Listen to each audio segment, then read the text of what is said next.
বিয়ের সম্বন্ধ এসেছে তোর, জানিস নিশ্চয়ই। রাবেয়া বেগমের এমন প্রশ্নের তৃপ্তির ভয় পাল্লা দিয়ে আরো বেড়ে যায়। কাঁপা কাঁপা কণ্ঠে বলে, হুম, বাবা বলছিল আমাকে ঘন্টাখানেক আগে। ঢং ঢং করে রাজিও হয়ে গেছিস বিয়ের জন্য? বলি, তোর ভিতরে কি লজ্জা শরমের বালাই নেই?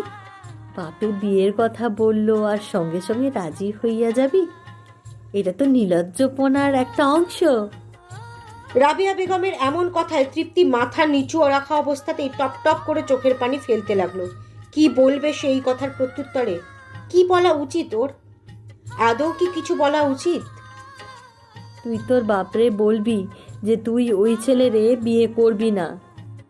তৃপ্তি এক হাতে ওর চোখের কর্নিশে জমে থাকা শেষ পানির বিন্দুটুকু মুছে নিয়ে শীতল কণ্ঠে বলে, বাবা আমার জন্য যা সঠিক মনে করেছেন সর্বদাই তাই করে এসেছেন। আমি বাবাকে বলে দিয়েছি, তিনি যদি আমার জন্য এই বিয়ে সঠিক মনে করেন তবে তাই হবে। আপনার আমার বিয়ে দেয়া নিয়ে আপত্তি থাকলে আপনি সরাসরি বাবার সাথে কথা বলে নিয়েন ছোটো মা, এই কাজ আমি করতে পারবো না। তৃপ্তির মুখে এমন কথা শুনে রাবেয়া বেগম কিছু সময়ের জন্য স্তব্ধ হয়ে যান। এ কোন তৃপ্তিকে দেখছেন তিনি? যে মেয়ে কখনো তার কথার পিঠে একটা টু শব্দ করার সাহস পায়নি, সেই মেয়ে আজ কিনা তারই কথার বিরোধিতা করছে। পরক্ষণেই রাবেয়া বেগম বসা অবস্থা থেকে উঠে দাঁড়িয়ে তৃপ্তির চোয়াল শক্ত করে ধরে হিস হিসিয়ে বলে, খুব তো বুলি ফুটেছে তোর মুখে। তো এত সাহস কোথা থেকে পেলি তুই? হ্যাঁ, এই বিয়ে তো হবেই না, আমি হতে দিব না। তুই আমার কথা শুনতে বাধ্য, নয়তো তোর অবস্থা কি করে খারাপ করতে হয় তা আমার খুব ভালো করে জানা আছে। ভালোই ভালোই আমার কথা মাইনা যদি না নিস তাহলে আমাকে অন্য রাস্তা ধরতে হবে। এতটুকু বলে তৃপ্তির চোয়াল ছেড়ে দিয়ে রাবেয়া বেগম হনহনিয়ে দরজার নিকট এগিয়ে গিয়ে দরজা খুলে বাইরে চলে যান। তৃপ্তি ধপ করে মেঝেতে বসে পড়ে। বুক ফাটা হাহাকারগুলো আজ দলা বেঁধে বেরিয়ে আসতে চাইছে। ওর বিয়ে নিয়ে ওর বাবা যে কত আনন্দিত ছিল তা ওনার মুখশ্রী জুড়ে ফুটেছিল। সেই মুহূর্তে ওর বাবার হাস্যোজ্জ্বল মুখশ্রী দেখে তৃপ্তির মনে হচ্ছিল পৃথিবীর সর্বশ্রেষ্ঠ সুখকর সময় ওর ঘরেই বিরাজ করছে। রাবেয়া বেগম যখন বিয়ে করা নিয়ে দ্বিমত প্রকাশ করলেন এবং তার সিদ্ধান্ত তৃপ্তিকে মেনে নিতে বললেন, তখন ওর সামনে ওর বাবার হাস্যোজ্জ্বল মুখশ্রীটা ভাসছিল, যার জন্য সে রাবেয়া বেগমের কথা মেনে নিতে পারেনি। মুখ ফুটে এই প্রথম এমন বিরোধিতামূলক কথা বলেছে সে। কিন্তু রাবেয়া বেগমের বলে যাওয়া শেষ কথাগুলো তৃপ্তির মনে অজানা ভয়ের সৃষ্টি করছে। না জানি আবার কি খারাপ হতে চলেছে ওর জীবনে। আরবি রহমান তার এই খুশির মুহূর্তটুকু ছেলের সাথে যতক্ষণ না পর্যন্ত ভাগ করতে পারছেন ততক্ষণ পর্যন্ত যেন আসল শান্তি মিলবে না। জাবেদ ইসলাম রুম থেকে চলে যাওয়ার পর রাতকে বলেছেন তীব্রকে যেন তার রুমে আসতে বলে যত তাড়াতাড়ি সম্ভব। রাতও বাধ্যের ন্যায় তীব্রকে ডাকতে গিয়েছে বেশ অনেকক্ষণ হলো, কিন্তু এখনও তীব্রের দেখা মেলেনি। উত্তেজনাকর এই মুহূর্তটিকে নিয়ে আর বসে অপেক্ষা করা যেন দায় হয়ে যাচ্ছে আরবি রহমানের জন্য। তাই আর সে বসে না থেকে ঠিক করে রুম থেকে বের হবে আর নিজেই যাবে তীব্রের নিকট। যেমন ভাবনা তেমনি কাজ। নিজের রুম থেকে বের হয়ে তীব্রের রুমের উদ্দেশ্যে হাঁটা ধরে আরবি রহমান। তীব্রের রুমে গিয়ে তীব্রকে দেখতে না পেয়ে কপালে কয়েকটা ভাঁজ স্পষ্ট হয় আরবি রহমানের। হয়তো এই কারণেই রাত এখনো তীব্রকে নিয়ে তার রুমে আসতে পারেনি।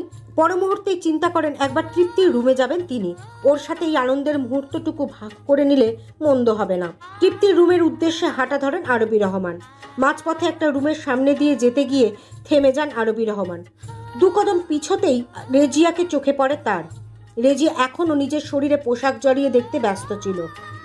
হাসতে হাসতে কিছু কথাও বলছে সে, যা স্পষ্ট বাহির থেকে শুনতে পারছেন আরবি রহমান। আমার স্বপ্নে দেখা রাজপুত্রের মতো জামাই এবার আমার বাস্তবেও পাওয়া হবে। আমার বিয়ে হবে, কি যে আনন্দ লাগছে। না না, এসব পুরনো জামা পরে ওনাদের সামনে যাওয়া যাবে না। আমাকে আজই নতুন নতুন কিছু জামা কিনতে হবে। আরবি রহমান ধীর পায়ে রেজিয়ার রুমের ভেতর প্রবেশ করে। তারপর শীতল কণ্ঠে রেজিয়াকে উদ্দেশ্য করে বলেন, তোমারও বুঝি বিয়ে ঠিক হয়েছে? আরবি রহমানের কণ্ঠ কর্ণপাত হতেই রেজিয়া চট করে পেছনে ঘুরে দাঁড়ায়। আরবি রহমানকে হঠাৎ নিজের রুমে দেখে কিছুটা অপ্রস্তুত হয়ে পড়ে, কারণ রুমের অবস্থা সে চরম বেহাল করে রেখেছে। পা দিয়ে নিজের চারপাশে পড়ে থাকা গুটি কয়েক জামা পাজামাগুলো অন্য পাশে সরিয়ে ফেলার চেষ্টা করে মুখে জোরপূর্বক হাসির রেখা ফুটিয়ে তুলে বলে, শাশুড়ি মা, আপনি হঠাৎ এভাবে আমার রুমে চলে আসবেন বুঝতে পারিনি। আমি এক্ষুনি সম্পূর্ণ রুমটি রেজিয়ার পুরো কথা শেষ হওয়ার পূর্বেই ওকে থামিয়ে দেন আরবি রহমান। ভ্রুযুগল কিঞ্চিত কুচকিয়ে নিয়ে বলেন, ওয়েট, তুমি আমাকে শাশুড়ি মা বলছো কেন?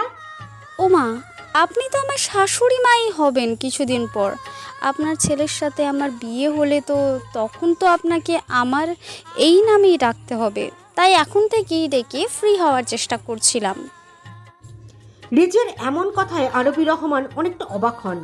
নিজেকে স্বাভাবিক রেখেই আবারও বলেন, আমার ছেলে একজনই, আবরার রহমান তীব্র, আর ওর বিয়ে আমি তোমার সাথে না, এ বাড়ির মেয়ে তৃপ্তির সাথে ঠিক করেছি। রেজিয়া সঙ্গে সঙ্গে দুকদম পিছিয়ে গেল। অনেক বড় ধাক্কা যে সে খেয়েছে আরবি রহমানের এমন কথায়, তা ওর মুখের এক্সপ্রেশন দেখলেই সকলে স্পষ্টভাবে বুঝে যাবে।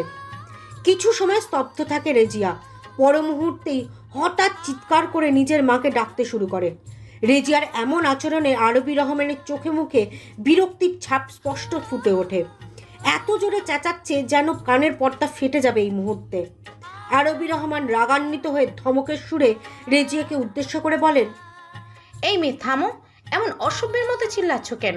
ভদ্রতা শিখুনি নাকি তুমি? হ্যাঁ, আরবি রহমানের এমন কথায় রেজিয়া চেঁচানো থামিয়ে মাথা নিচু করে নেয়। রাগে ওর শ্যামলা মুখশ্রী গাঢ় শ্যামবর্ণ ধারণ করেছে। জোরে জোরে নিঃশ্বাস ছেড়ে রাগ কন্ট্রোল করার চেষ্টা করছে। সেই মুহূর্তে রাবিয়া বেগম সেখানে উপস্থিত হয়। এমনভাবে হাঁপাচ্ছেন দিকে বোঝাই যাচ্ছে কতটা দ্রুত পায়ে চলে তিনি এই রুমে এসেছেন। রাবিয়া বেগম এক পলক আরবি রহমানের দিকে তাকিয়ে তৎক্ষণাৎ দৃষ্টি সরিয়ে সামনের দিকে নিক্ষেপ করেন। তার চোখে পড়ে রেজিয়াকে মাথা নত করে দাঁড়ানো অবস্থায়। এক ছুটে রেজিয়ার সন্নিকটে গিয়ে দাঁড়ান রাবিয়া বেগম। তারপর জোরে জোরে কয়েকবার নিঃশ্বাস নিয়ে উত্তেজিত কণ্ঠে বলেন, কি হয়েছে মা আমার? এমনভাবে চিল্লাইলা কেন? কোনো সমস্যা হচ্ছে তোমার? রেজিয়া এখনো নিশ্চুপ হয়ে দাঁড়িয়ে আছে। আরবি রহমান দূরে দাঁড়িয়ে মামের কাহিনী দেখছেন। এতক্ষণে তিনি বুঝতে পারলেন রেজিয়ার স্বভাব এমন উগ্র হবার কারণ কি। যেমন মা পেয়েছে সে, তাতে আচরণ এমন অসভ্যের মতো হওয়াটাই স্বাভাবিক। সঠিক শিক্ষার অভাব হলে যা হয়।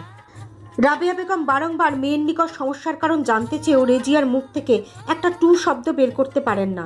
কিছু সময় এভাবেই পেরিয়ে যায়। আবারও হঠাৎ রেজিয়া চিল্লিয়ে বলে ওঠে, আম্মা, ওই মহিলা কী সব বলছে এসব? ওই মহিলা নাকি ওনার ছেলের বিয়ে ওই 2 টাকার ফকিন্নির সাথে ঠিক করেছেন। কি যোগ্যতা আছে ওর এত বড় বাড়ির বউ হওয়ার?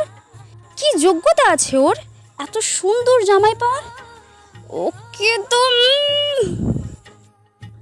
রেজিয়া ওর পুরো কথা শেষ করতে পারেনি। ওর ডান গালে সজোরে একটা থাপ্পড় পড়ে যায় ইতিমধ্যে। সেই থাপ্পড়কে টাল সামলাতে না পেয়ে মেঝেতে পড়ে যায় সে। আরবি রহমানের রাগে যেন সর্বশরীর তিরতির করছে। মুহূর্তের জন্য পুরোপুরি থ হয়ে যান রাবিয়া বেগম। কি থেকে কি হয়ে গেল বুঝে উঠতে কিছুটা সময় লাগে ওনার।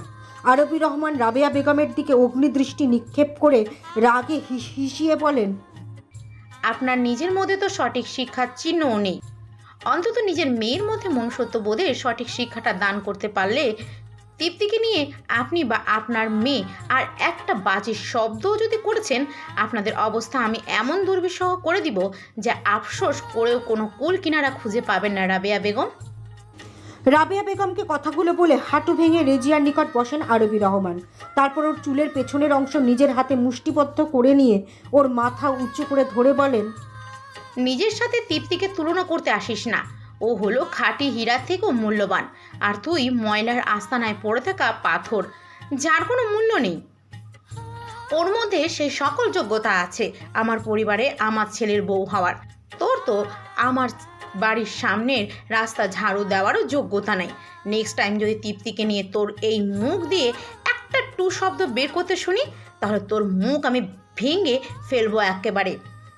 সারা জীবন আর কোনো টু শব্দ দিয়ে বের করতে পারবি না। এতটুকু বলে ওর মাথা চুলগুলো নিজের হাতের মুষ্টি থেকে ছেড়ে দিয়ে উঠে দাঁড়ান আরবি রহমান। তারপর রাবেয়া বেগমের মুখের সামনে ডান হাতের একটা আঙ্গুল নাড়িয়ে আবারও ওয়ার্নিং দিয়ে রুম ত্যাগ করেন। ডান গালে আর মাথার পেছন অংশে অনেক ব্যথা করছে রেজিয়ার। সময়ের সাথে তা পাল্লা দিয়ে বেড়েছে, বেশ জ্বরও এসেছে। রেজিয়ার অসুস্থতার কথা শুনে তৃপ্তি, জাবেদ ইসলাম, আরবি, রাত, রাজীব, মোনালিসা সহ সকলেই ওর রুমে এসেছে দেখা করতে। রাবেয়া বেগম রেজিয়ার মাথায় জলপট্টি দিয়ে দিচ্ছে। তৃপ্তি হাত লাগাতে চাইলেই আরবি রহমান তা করতে দেন না, নিজের হাতের শক্ত বাঁধনে বেঁধে রাখেন ওর হাত। আরবি রহমানের দিকে অসহায় দৃষ্টিতে তাকালে বারংবারই তিনি তৃপ্তিকে চোখ রাঙানি দিয়ে থামিয়ে দিয়েছেন। আরবি রহমানের রাগান্বিত দৃষ্টি দেখে তৃপ্তি আর কিছু বলতে বা করতে সাহস পায়নি নিজের মধ্যে। আরবি রহমান দুপুরের ওই ঘটনার পর মনস্থির করেছেন যা করার তাকেই করতে হবে। এই মা মেয়েকে উচিত শিক্ষা না দিলে এরা আরও বড় ক্ষতির কারণ হয়ে দাঁড়াতে পারে।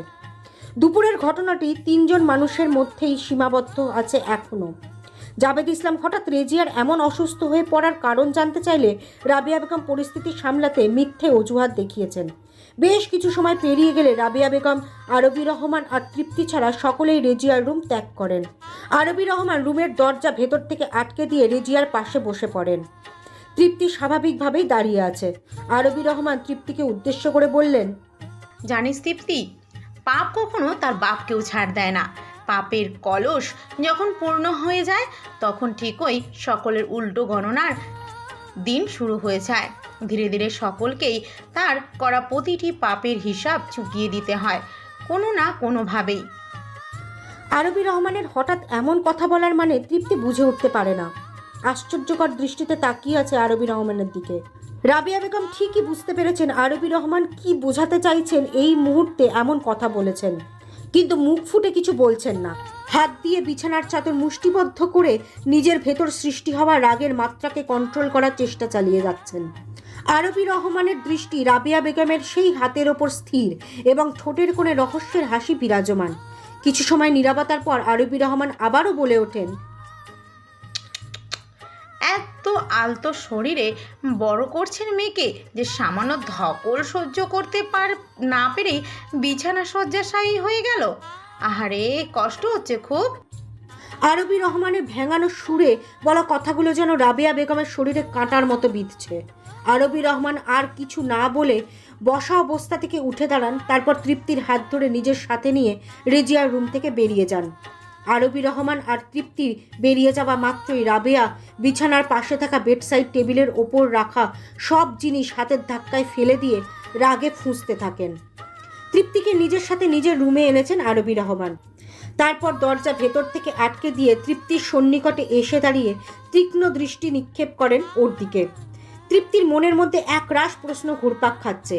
প্রশ্নগুলো গলা পর্যন্ত এসে আটকে আছে, মুখ দিয়ে বের করার সাহস পাচ্ছে না সে।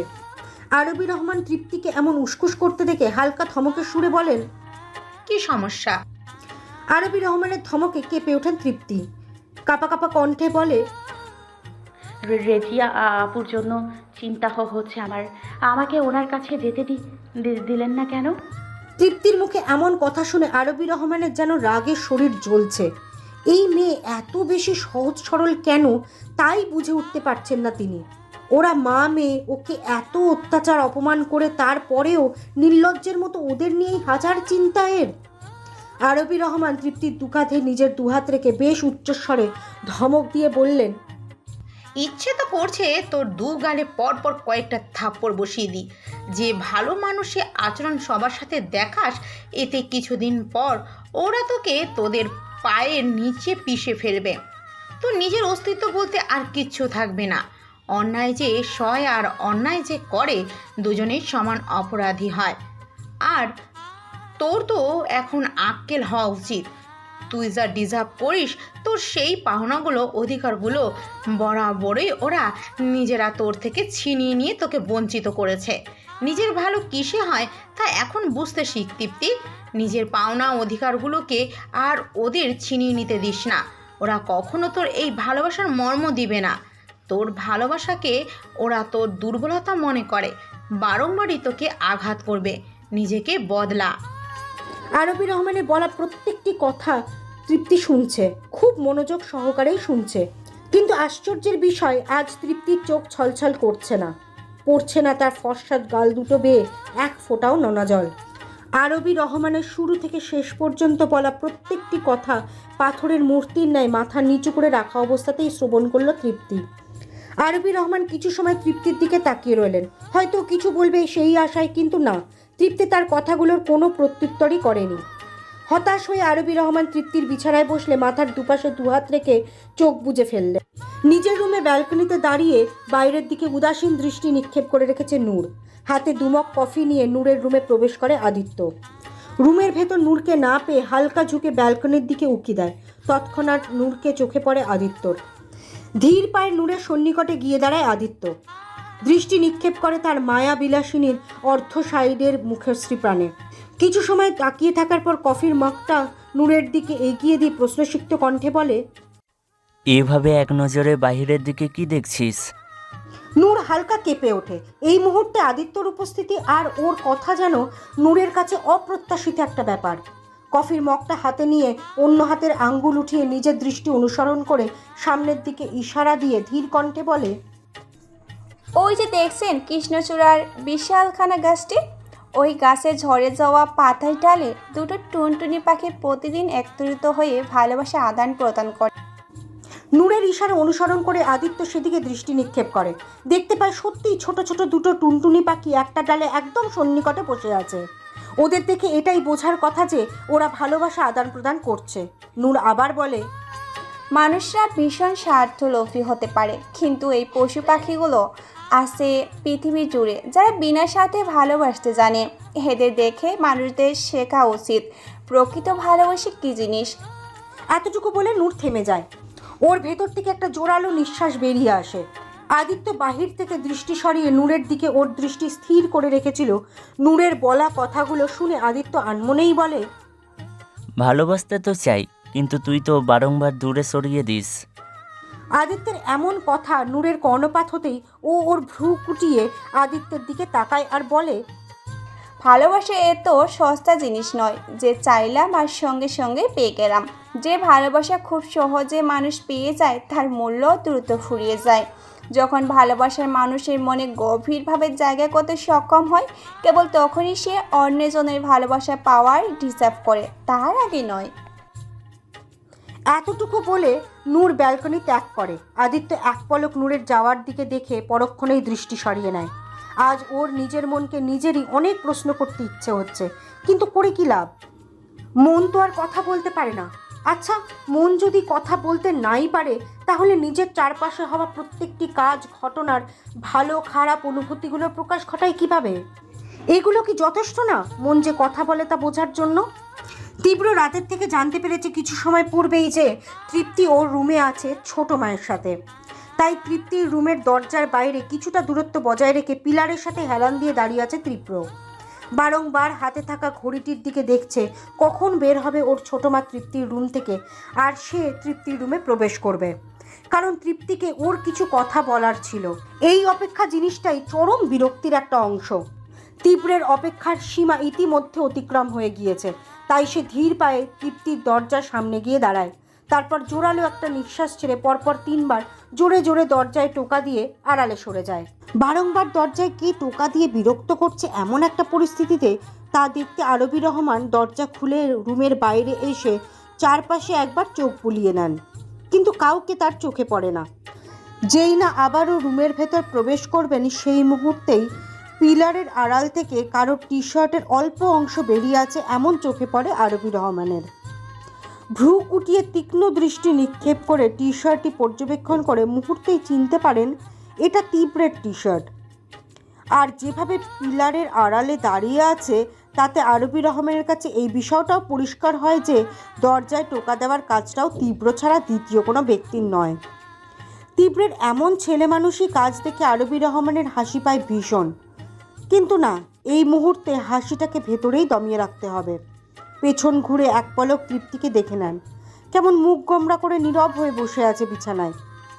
সবার আগে তৃপ্তির মুড পরিবর্তন করে ওকে স্বাভাবিক করাটা জরুরি, নয়তো এই মা মেয়ে যে কখন কি করে বসবে তারও কোনো ঠিক নেই। তীব্র তৃপ্তির বিয়ে যে সুন্দর মতো সমাপ্ত হতে দেবে না ওরা, কোনো না কোনো কারসাজি ঠিকই করার চেষ্টা করবে তা নিয়ে শতভাগ নিশ্চিত আরবি রহমান।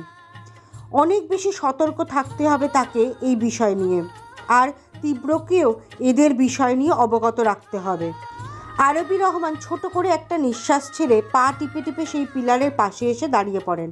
তীব্র যেই না উঁকি দিতে পিলারের আড়াল থেকে নিজের মাথা বের করেছেন, আরবি রহমান অমনি তীব্রের বাঁ কান নিজের হাতের আয়ত্তে নিয়ে নেন আর বলেন,